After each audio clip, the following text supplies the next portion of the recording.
everybody. This is Bo. We're back in the Sports Lounge, guys. We are coast to coast, north, east, west, and south, and we're going to shoot the signal all the way from Detroit. And we're going to head out to Missouri Western State University to sit down and have a conversation with Coach Jerry Partridge. How you doing, Coach? Doing good. Coach, I want to say thanks for taking the time out of your schedule. I'm sure right now is really the meat of the preseason before you're able to start running drills and stuff.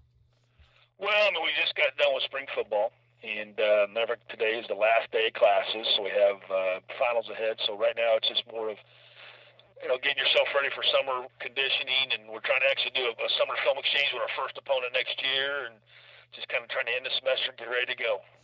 You know, a lot of coaches, it's funny about football is a lot of people don't realize football and what coaches go through. You're as soon as the season ends, you're in recruiting. As soon as you're in a new town, you're recruiting. As soon as you wake up in the morning, you're recruiting. Right. Is there any time you're not recruiting?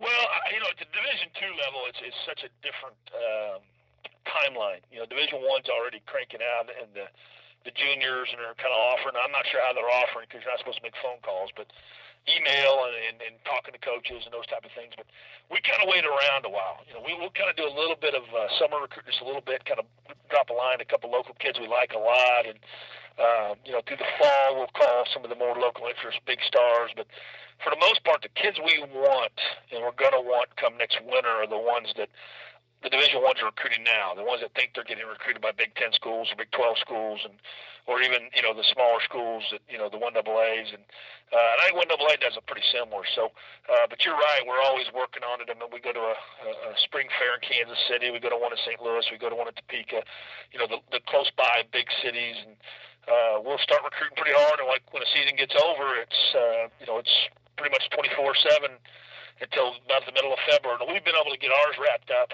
decided in February usually, but a lot of times there's odds and ends throughout the spring that you're still messing with, and there's been some years we've just continued to call and make recruiting calls all the way to the end of July. The thing, too, that's great about the D2 programs that are out there is what has the NCAA for the Division I's is, stagger and structure the scholarship money differently.